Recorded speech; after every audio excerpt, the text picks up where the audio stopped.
અમદાવાદ મનપાની ચૂંટણી માટે રણશીંગુ ફૂંકાયું છે ત્યારે 48 વોર્ડની 192 બેઠકો પર ખરાખરીનો જંગ જામશે। ગુજરાત ફર્સ્ટે ગોમતીપુરાના અહીંયા મતદારોનો મિજાજ જાણ્યો હતો। ગોમતીપુરમાં પ્રાથમિક સુવિધાઓનો અભાવ છે। સાંકડા રસ્તાઓ, વધતા દબાણને કારણે ટ્રાફિક જામની સમસ્યા છે। જૂની જર્જરિત ડ્રેનેજ લાઇનોને કારણે ગટરના પાણી ઉભરાવાની પણ સમસ્યા છે। શાળાઓમાં રમતગમતના સાધનોનો પણ અભાવ છે। ગોમતીપુરમાં ચોમાસામાં કમર સુધીના પાણી ભરાય છે। પીવાના પાણીમાં ગટરના પાણીનું મિશ્રણ થાય છે। પીએચસી અને સીએચસી કેન્દ્રોમાં ડોક્ટરોની અનિયમિતતા પણ જોવા મળે છે। ગંદકીના સામ્રાજ્યને કારણે રોગચાળાનું પણ જોખમ છે। ફાયર સ્ટેશન, વીર ભગતસિંહ કોમ્યુનિટી હોલની પણ સુવિધા અહીંયા મળી છે ત્યારે પીવાના પાણી માટે ઓવરહેડ ટાંકી, અનુપમ સ્માર્ટ સ્કૂલની પણ વ્યવસ્થા છે।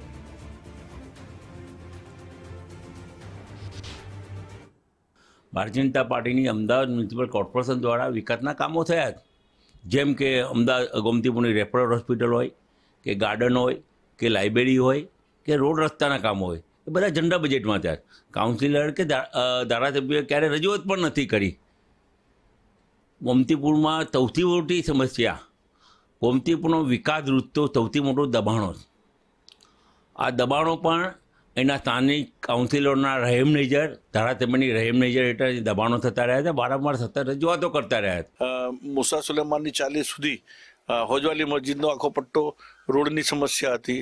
ઝુલતા મિનારા સકરાગાંચીથી લઈને કોઠાવાડા વરજાલી થઈને સુખરામનગર સુધી જે સમસ્યા હતી રોડની, એવા તો ગોમતીપુરના ઘણા રોડો એવા જે છે જે ઘણા સમયથી પડતર હતા, લોકો હાડમારી વેઠવતા હતા, એ નવા બનાવડાયા। તો એવા પ્રસંગોના માટે અમે લોકો વીર ભગતસિંહ હોલ એ પણ એની અંડરગ્રાઉન્ડ પાર્કિંગ સાથે બહુ મોટા પાયે રજૂઆત, વારંવાર બોર્ડમાં રજૂઆત કરી અને કમિશનર સાહેબને પર્સનલ રજૂઆત કરી, મેયર સાહેબને રજૂઆત કરી, એમને વિઝિટમાં બોલાયા અને અદ્યતન વીર ભગતસિંહ હોલ બન્યો। અમદાવાદ મહાનગરપાલિકા એટલે કે ગુજરાતનું સૌથી મોટું શહેર, 15,000 કરોડનું બજેટ અને તેની સ્થાનિક સ્વરાજ્યની ચૂંટણી આગામી સમયમાં યોજાવા જઈ રહી છે।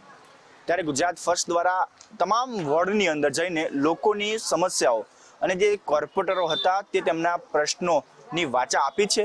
સમસ્યાનું નિવારણ આવ્યું છે કે નહીં એ તમામ બાબતો સાથે લોકો સાથે પહોંચ્યું છે। અમારા આમ સમસ્યા તો કઈ નહીં, લાઇટ પરમાણે એમાં કશું નહીં કે અમારા પાણી અમારે સારું જ આવે છે। અમુક ટાઈમે ગંદુ આવે છે, સાંજના ટાઈમે ગંદુ આવે છે, સવારમાં નહીં પણ સાંજે આવે, અમુક ટાઈમે આવે છે। અમારે બીજી એટલી બધી અને ગમે એ કામ હોય તો તરત જ આવીને ઊભા રહી જાય છે। શું નામ એમનું, ઇકબાલ બાર, અમારે અરજી કરી કાંઈ બી કરી તો તરત એ લોકો આવી જાય ને અમારું સાંભળે છે, અમારા કામ બી થાય છે। શિક્ષણની સુવિધાની વાત કરવામાં, આરોગ્યની વાત કરવામાં આવે, નાના બાળકોને આંગણવાડીની વાત કરવામાં આવે, અહીંયા સ્કૂલો અનુપમ સ્માર્ટ સ્કૂલો બની છે, આંગણવાડી બની છે, આરોગ્ય પીએચસી સીએચસી કેન્દ્ર છે, ત્યાં કેવા પ્રકારની પરિસ્થિતિ? હવે આરોગ્યને લીધે જે શાળાઓ તો સારી બની છે પણ ત્યાં શિક્ષકોની ઘટ છે અને રહી સવાલ એ કે આંગણવાડી બહેનોના લીધે શિક્ષકો અમુક આંગણવાડી બહેનો સારી છે પણ ટેમથી એમને સરકાર સેલેરી નથી આપતી, એ કારણથી આંગણવાડીવાળી બહેનો કંટાળી ગયા છે।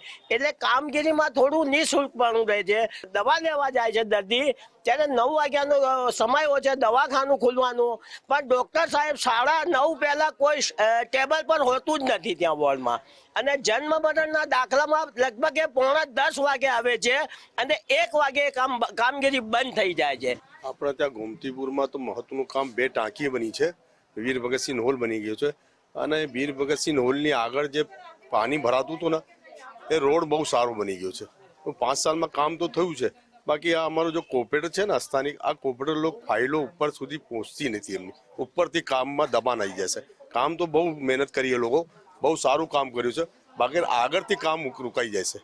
કે ચોમાસામાં ખૂબ પાણી ભરવાની સમસ્યા હતી, ગોમતીપુર વોર્ડમાં કેવા પ્રકારની સમસ્યા? ગોમતીપુરમાં એવું છે કે ચોમાસામાં તો એટલું પાણી ભરાય છે, 3 ફૂટ રોડ ઉપર પાણી રહે છે ને નિકાલ 2 દિવસ પછી નિકાલ નથી થતો, 2 દિવસમાં નિકાલ નથી થતું ને હેરાન થાય, પબ્લિક હેરાન થાય, ઘરે અંદર ગલીઓમાં પાણી જતું રહે છે, ધ્યાન જ નથી આપવા। તો આ અમારા નાળા છે લગભગ 25 વર્ષ સાફ જ નથી થયું, કોઈ દિવસ સાફ નથી કર્યું હજુ સુધી નાળાને, બોલ એમને એમ નાળા ભરાયેલું જ રહે છે કાયમ માટે। અમે 108 જેવા ઉમેદવારની પસંદગી કરીશું કે જે અડધી રાતે દોડીને આવે અને સવારમાં મોર્નિંગ વર્કમાં જ્યારે ફિલ્ડ હોય એ વર્કમાં એનું પોતાનું કામગીરી શું છે, ડ્રેનેજ છે, પાણી છે, લોકોની સમસ્યા હોય છે, એ સાંભળે એવા ઉમેદવારની અમે પસંદગી કરીશું। આવનારો ઉમેદવાર એવો પસંદ કરવા માંગે છે 108 ફાયર બ્રિગેડ જેવો હોવો જોઈએ કે જે 24 કલાક જનતાની પડખે ઊભો રહે, પરંતુ હવે કેવો ઉમેદવાર અમદાવાદ મહાનગરપાલિકાને અહીંયાથી મળશે, કેવો કોર્પોરેટર સ્થાનિકોને મળશે કે જે સમસ્યાની ખરેખર જનતાની જે સમસ્યાઓ છે તેને વાચા આપે છે કે નહીં, તે તો આવનારો સમય જ બતાવશે. કેમેરામેન ગજરાત સાથે રાહુલ ત્રિવેદી, ગુજરાત ફર્સ્ટ, અમદાવાદ.